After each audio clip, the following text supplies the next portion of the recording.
Hello बच्चों, चलिए प्रश्न को देखते हैं। प्रश्न है हमारे पास, यदि x प्लस आयोटा y बराबर दे रखा है 1 प्लस 4 आयोटा गुणा 1 प्लस 5 आयोटा के, तो x का वर्ग प्लस y के वर्ग का हमें मान ज्ञात करना है। प्रश्न के हमें 4 विकल्प दिए हैं ABCD, जिनमें से हमें एक सही विकल्प का चयन करना है। चलिए सर्वप्रथम हम प्रश्न के लिए मुख्य अवधारणा लिखते हैं। मुख्य अवधारणा, तो हमारे प्रश्न के लिए मुख्य अवधारणा होगी सम्मिश्र संख्याएं। सम्मिश्र संख्या क्या होती है? x प्लस आयोटा y है वह एक सम्मिश्र संख्याएं हैं जहां x तथा y वास्तविक संख्याओं से संबंध रखते हैं और आयोटा बराबर होता है माइनस वर्गमूल 1 के। तो x प्लस आयोटा y है वह सम्मिश्र संख्या कहलाती है। जहां x है वह सम्मिश्र संख्या का वास्तविक भाग है और आयोटा y है वह सम्मिश्र संख्या का काल्पनिक भाग है। यदि दो सम्मिश्र संख्याएं बराबर हो तो उनके वास्तविक भाग और काल्पनिक भाग भी परस्पर बराबर होते हैं। उदाहरण के तौर पर मान लीजिए कि x प्लस आयोटा y बराबर है a प्लस आयोटा b के, तो इनके वास्तविक भाग अर्थात x बराबर a के होगा एवं y बराबर b के होगा। एवं जो आयोटा के वर्ग का मान है वह हमारे पास, जब हम आयोटा का वर्ग करेंगे तो आयोटा के वर्ग का मान हमारे पास प्राप्त होगा -1।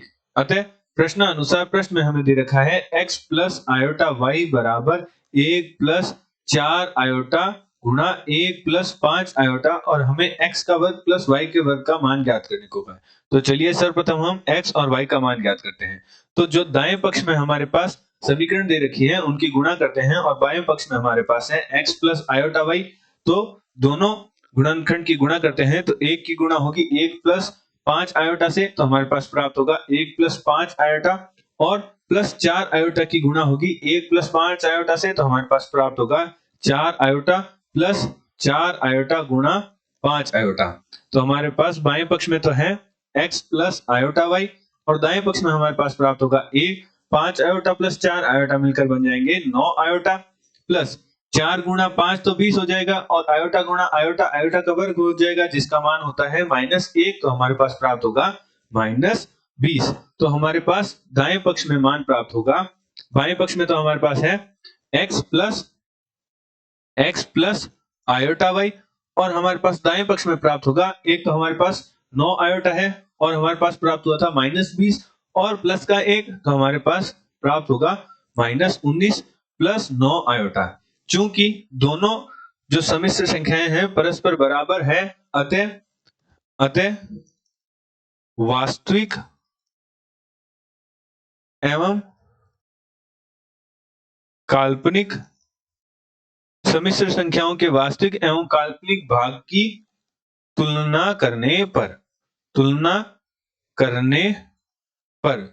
हम x तथा y का मान ज्ञात कर लेंगे, तो हमारे पास x का मान प्राप्त होगा, वह प्राप्त होगा -19 के, एवं हमारे पास y का प्राप्त होगा मान, वह प्राप्त होगा 9।